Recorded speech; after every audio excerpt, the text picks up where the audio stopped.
Hi everyone, I'm Jessica, a psychologist with Singapore's Border Security Agency, also known as the Immigration and Checkpoints Authority, or ICA in short. Today, I'll be sharing about the crisis support response and activation experience in ICA.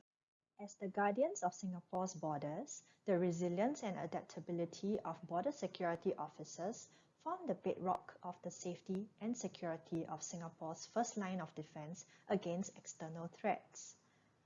One of the key challenges came in the form of the COVID-19 pandemic in 2021, which tested the organization's crisis preparedness and readiness to cope with the many protocol changes, both internally and at the national level. Therefore, timely psychological interventions and response from the organization's Psychological Services Unit, also known as IPS, and the paraconsular cadre were essential.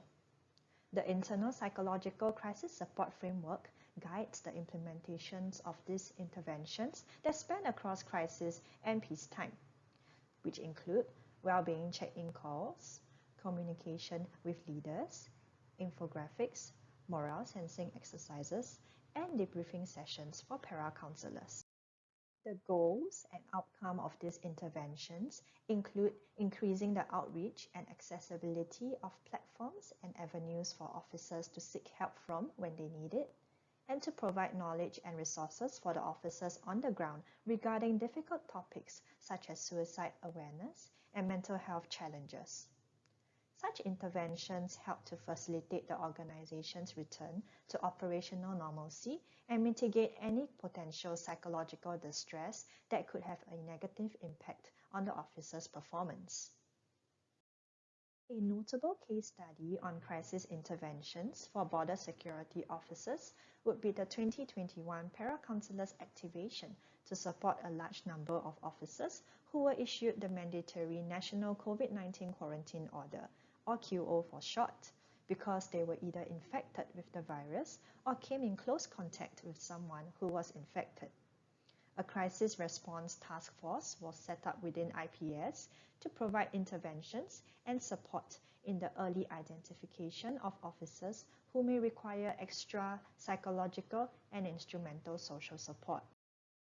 So 2 sets of guidelines were created based on past experiences in crisis support and with the aim to prevent excessive levels of stress that the paracounselors may face due to the activation on top of their main job duties.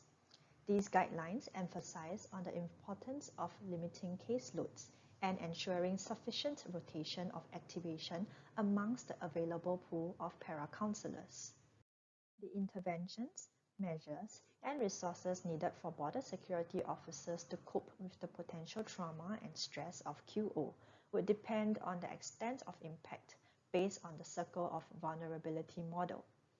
As the QO officers form the primary level of direct exposure, the focus of the activation revolved around the needs and requests of the QO officers rather than on their family and the wider community.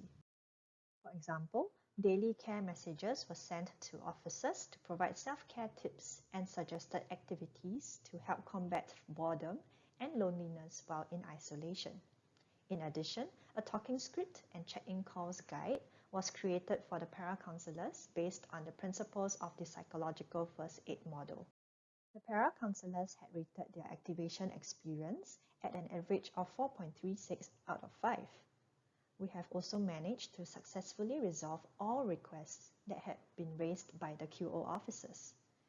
60.6% of the paracounselors were available to support, which translated to an average of 3.39 cases allocated to each available paracounselor. According to the feedback from the paracounselors, the average acceptable time frame for each activation is at 2.28 weeks. Therefore, the activation caseload guideline of not more than 3 QO cases and the activation time frame of 2 weeks that was created by the task force matched closely to the data. However, it is still essential to boost the quality and quantity of the paracounselor cadre in order to ensure a healthy pool of available and capable paracounselors for deployment during future activations. The dynamic nature of crisis situations meant that it was difficult to give an earlier activation notice or to provide personal or family background of the QO officers, which may be useful for rapport building while conducting the check-in calls. Future considerations can also include follow-up sessions after the end of QO to ensure that the officers are adjusting well as they resume back to their work duties.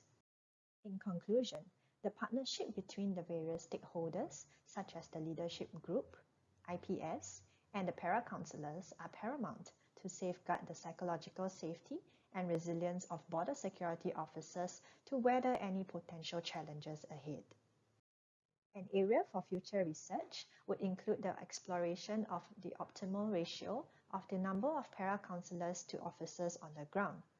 This is to minimize burnout amongst the available pool of para-counselors during crisis and to maximize outreach efforts of the para-counselors in both peacetime and in crisis. Thank you.